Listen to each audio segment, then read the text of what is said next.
Hi students, in previous class we discussed about single phase half wave rectifier. Now we are going to discuss single phase full wave half control rectifier with RRL RLE loads. So half control means in this we are use two thyristors and two diodes. That's why it is called semi converter. Okay, we are going to study in detail with respective loads, R load, RL load or RLE load. So after coming this lecture you will able to understood single phase semi converter with different loads. So you already know what is a rectifier which converts fixed AC voltage to pulsating DC. So this is coming to single phase semi control rectifier. There are mainly two configurations. One is asymmetrical configuration, one is asymmetrical configuration. In symmetrical means in the positive half cycle there will be two thyristors and in the negative half cycle there is two diodes. Asymmetrical configuration, in this positive half cycle one thyristor will be there and next one diode, and negative half cycle also there is one thyristor and with respect to some diode. This is asymmetrical. Okay, so now we are going to study symmetrical and asymmetrical converters with R load. So this is what the circuit diagrams. So T1 T2 are the thyristors and D1 D2 are the diodes. So during positive half cycle the T1 and D1 going to forward bias. It is instead of some firing angle alpha, T1 starts conduction, then the output voltage is present due to conduction of T1 and D1. The current flows from line to T1 to load to D1 to neutral, and next at the pi it will output voltage become 0 because T1 is turned off.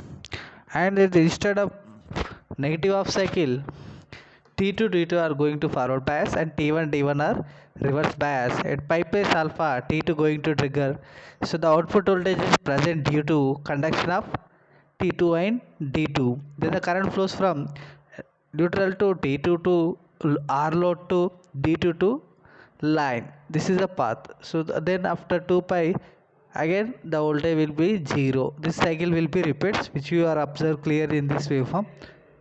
Let's look at there. So at alpha we are given triggering here the conduction. So due to T1 and T1 to this is the output will be present. After that at pi the output will be 0. That here conduction due to T2 D2 and again T1 D2 and T2. This will be continuous. So we are applying various firing angles that the both combination of thyristors and T1 and T1 going to conduct.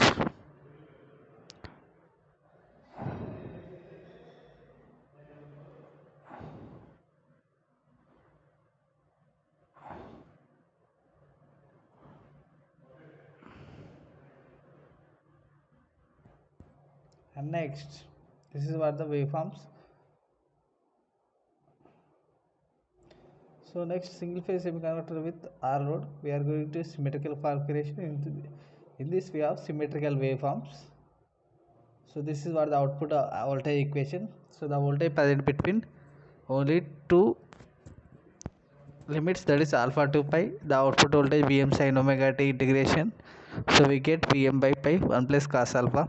And coming to RMS value of the output voltage, Vrms equal 1 by pi under root of pi minus alpha plus sin 2 alpha by 2, which we are discussed in previous tutorials. And next, circuit turn of time Tc equal pi minus alpha by omega. The time which required to turn off the respective circuit is called circuit turn off time. So we clearly indicate that the full conduction is pi and we minus the alpha and omega is the radians. So by that we are getting circuit turn off time. So next, RL load. With respect to RL load, the same operation will be same, but in this the output voltage doesn't become 0 at pi. Due to inductor it observes the sudden change in voltage. So during first half cycle when T1 D1 in the conduction it stores some energy, and it instead of pi it will dissipate that energy to resistor, so that we can get up to in the negative of cycle also the conduction, the output voltage doesn't become zero at the instant of pi. You observe here, just observe. So even the alpha also there is a conduction of thyristor 2 T2, and that is T22 and D1, and the output voltage is present during that period also, and next it will be present in the T2 connection. That is means the output voltage doesn't become zero, it will be make current is continuous, because we are using some inductance, it will be make the current will be continuous. This is the waveforms with asymmetrical, and this is the waveform with symmetrical configuration. So you observe the load voltage, so it will be present, doesn't become zero at the instant of pi, and this is the equation which are already discussed, is same for RL load. So next it is symmetrical configuration with RLE load. In this, the RLE load operation, we are going to use some freewheeling diode which is connected to parallel with respective load. So the freewheeling action, how will it stores it, how will it make conduction, we are going to discuss. So at omega 0, the T1 becomes forward bias, it starts conduction. So in this we have to check there is a back EMF is present in this condition, because we are going to use RLE load. We have to observe the condition when Vm sin alpha, that is Vs supply voltage is greater than E, then the T1 and D1 are conducts, the current flows through it. So the output of the load terminal during omega to alpha pi of the source voltage. At omega t equal pi and omega t equal 2 pi, in between pi to 2 pi, the supply voltage is reverses, and the anode SCRT1 receives the negative supply, it goes to into off state. So when it the pi, the T1 is going to turn off. The reversal supply voltage causes the forward biasing of freewheeling diode. So the freewheeling diode starts conduction, there is a current flow in the freewheeling diode to load. During omega 2 is equal to 2 pi, the SCR2 to reverse bias, the source voltage is more than Vs is greater than E. So then the SCR is starts conduction, and T2 will be give the output voltage. So after omega to 2 pi, the T2 also going to turn off, but here the voltage doesn't become zero, there will be freewheeling diode will be forward bias, and the inductor stores energy is dissipated to resistor, there will be conduction will be there. So in this the output voltage formula are same, circuit turn off turn on, also equations will be same for RLE load. So just observe the waveforms, this is with respect to RLE load.